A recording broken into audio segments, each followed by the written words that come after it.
Hello and a very warm welcome to a new video here on my channel, here at commaik. I'm standing here in the basement of our house, which was built in the year 1900. We have renovated this room and built ourselves a sauna, a spa area here. For that to work, the walls all had to be completely renovated. We waterproofed it from the outside, rebuilt the floor, because this house hadn't really been watertight.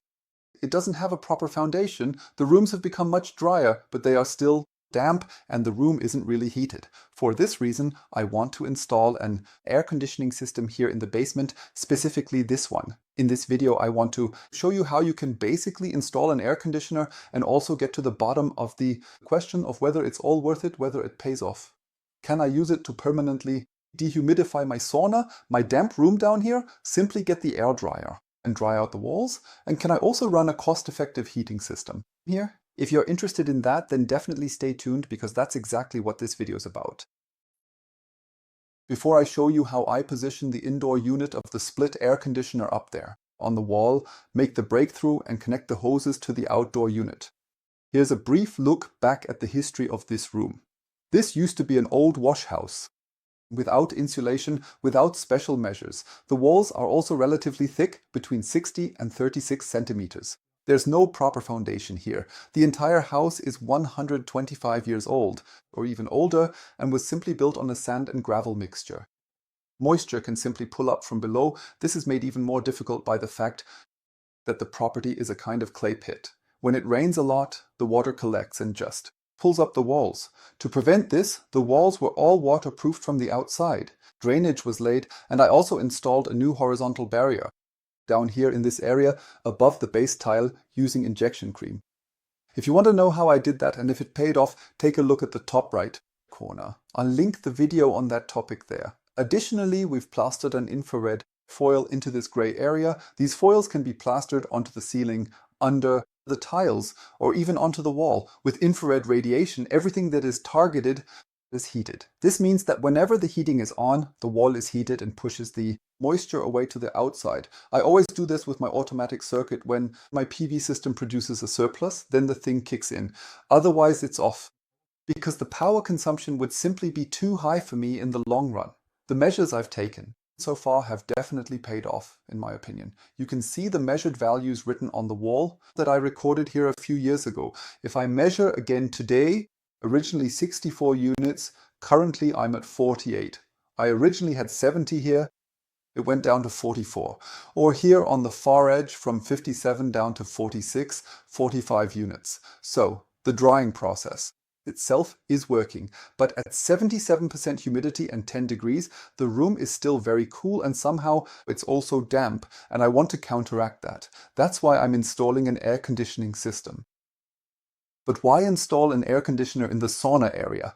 Well, an air conditioning system can do much more than just cooling rooms in the summer. It can actually heat as well. This air conditioning unit operates with a heating factor of 1 to 3, meaning 1 kilowatt hour of electricity generates 3 kilowatt hours of thermal energy. And I can also dehumidify the room because this air conditioner has a dehumidification function. And these two functions are particularly important to me. I want to heat the room properly in winter to be able to use the sauna well, and at the same time, I naturally want to dehumidify the room as much as possible and then lead this moisture outside. To do this, I will screw the indoor unit of the air conditioner, this upper part, to the wall from the inside, and will then drill a relatively large hole through the wall. In this area, with our stone cladding, it'll be quite interesting, and as you can see, the drill and the large 63mm bit are ready. This is going to be a lot of fun. The outdoor unit will of course also be installed, and both will be connected to each other with the hoses, with the coolant. Power supply must be included. I have the hose. For the condensate here, the moisture collected here should of course be carried away to the outside. And I want to show you all of that in this video. We will begin by me first removing the mounting backplate and marking exactly where the indoor unit can be placed. And I'll also drill the hole to push all the components through. Before I can install the air conditioning unit on the wall back there, I first have to ensure a safe and stable power supply. Regarding the power supply, there are a few things to consider, as it's not provided via the indoor unit of the device, but via the outdoor unit. This means the outdoor unit must first be supplied with power. For the device I have here a standard Schuko plug. with a corresponding socket is basically enough. The device draws less than 3000 watts at peak operation, so with a normal fuse you're already in good shape here. The manufacturer has included a small cable which is just 2 meters long, but I won't get far with this cable because I don't want to connect the device outside, but I want to supply it with power from the inside. This means that in addition to this cable, which connects the indoor unit to the outdoor unit, I have to pull a second cable from the outdoor unit back inside to connect it to the power here. My breakthrough will happen somewhere here, and from here I want to go up into this partition wall, pull a cable through here, and up here I've already prepared specifically a junction box where I'll supply the air conditioning unit with power to make sure that the power consumption doesn't get too high, and to track the whole thing with my home assistant system. I'm going to install a little Shelly here. That's the 1 PM. With that I can switch the device, but above all also measure the power output. Those are the preparations. Now I'm going to attach the bracket, this one here, which the indoor unit is fixed to, onto the wall. And in such a way that the air conditioner is at least 15 centimeters from the ceiling. That is the minimum distance, otherwise I'll just mount the whole thing centered here in the room. After I've screwed the bracket on here, I can measure on the back of the indoor unit, where the hoses come out. I'll then have the distance and can, so to speak, calculate for myself where the hole for the breakthrough should be.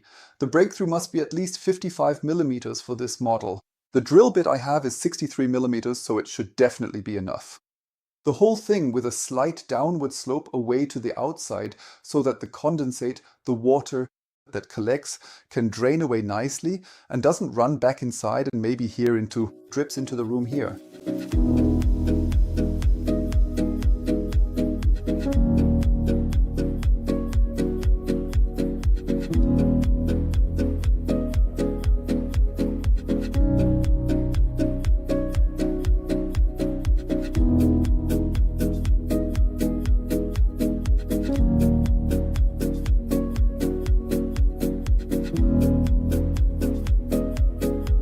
Let's take a closer look at the connection of the refrigerant line. I'm using the so-called quick connect system here.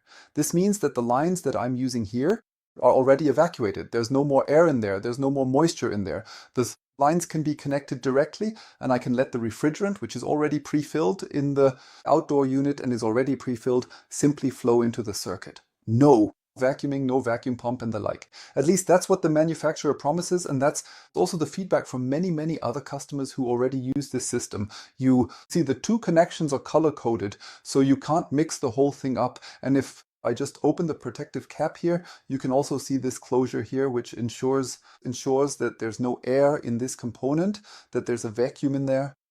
I'm going to unroll the two lines that belong to it, unroll them nice and gently, don't make any kinks in them. Then they'll be connected here. The whole thing is tightened with high strength. We're talking about 35 Newton meters upwards, or just very tight as it says in the instructions. And then I'll first wrap the two lines with some adhesive tape to then make the whole thing to get it through this hole properly. In addition to these two refrigerant lines, there's also the hose for the condensate. It's located back here with its outlet right here. For this, I also received two replacement hoses, which you can simply clip on here. I'm going to bundle the three of them together, or rather tape them together, plus the control line for the outdoor unit, and of course the cable I ran earlier just to ensure a power supply in the first place. So my goal now is to wrap the refrigerant line, the condensate drain, and the two power lines so tightly together that I can easily pass through the hole in the wall. To make things easier, I'm also using a wall sleeve. One was included in the package, but it's only 20 centimeters long.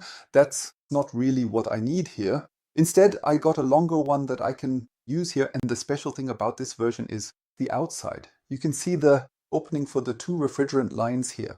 They come out on the left and right. In the middle, I have two more openings for the power cables. And the condensate. I can lead the condensate hose straight out through the bottom here. I think it's very well made. This way it looks a bit nicer on the other side with this rosette. Back here on the rear side of the house, right in the limestone facing, is where we came through. The refrigerant line, the condensate, and the control line, or rather the power cables, everything is there. The pipe was carefully bent upwards, these two refrigerant lines, and right above the facing, I'm going to get a cable duct as well. I'll install that, nice and white on white, so it's not so visible. And then the air conditioning unit, the outdoor unit, will be installed here in the corner. There are special brackets for this that come with the unit, which are then screwed onto the wall, and the unit is simply placed on top and further decoupled from the wall with rubber isolation mats. The outdoor unit is mounted. We have the bracket firmly attached to the wall, and the outdoor unit screwed to the bracket with vibration dampers. Let's take a quick look at the connections on the outdoor unit. The two refrigerant lines have been connected and the valves have been opened all the way. There's a stop there, so they can't go out any further, and the power supply for the entire AC system was simply connected here. Everything is color-coded, L and N, and the ground wire is just attached to the housing. The control line even has a proper plug on this model, so you can't go wrong. It's just clicked together and then tucked into the housing a bit, and then the protective covers just go back on like this and secured with the screw. And then, well, it's pretty much finished at this point. So what do you think about it? There it is now, the air conditioning unit. The cable duct is run. Everything's neatly packed away, so it looks good too. What do you think? Just give me your feedback on the project, on the AC unit. What tips can you give me? What tricks might you still have up your sleeve? Write it below the video in the comment section. If you want to know how I then paired this air conditioner with my app and can also control it via my home assistant, then take a look at the top right corner. I've made another video. I'll link it for you there, or just check below the video in the description, where you'll also find the other videos for this project. Because this project is definitely continuing, as I want to know if the investment and the installation are actually worth it. Whether the basement can be kept dry permanently, if the heating function actually delivers in winter. And above all, also what it all costs, how high the power consumption will be. If you're interested in all that, then definitely subscribe to my channel so you don't miss the new videos. Give me a like for this video, and if you want to know what I've installed here, from the cable duct to the air conditioner and the other accessories, then feel free to look below the video in the description. As always, you'll find the product links there as affiliate links. I get a small commission, but there's no disadvantage for you. Win-win for both of us, and I'd like to thank you already for your support for my channel, and say until next time, take care, bye.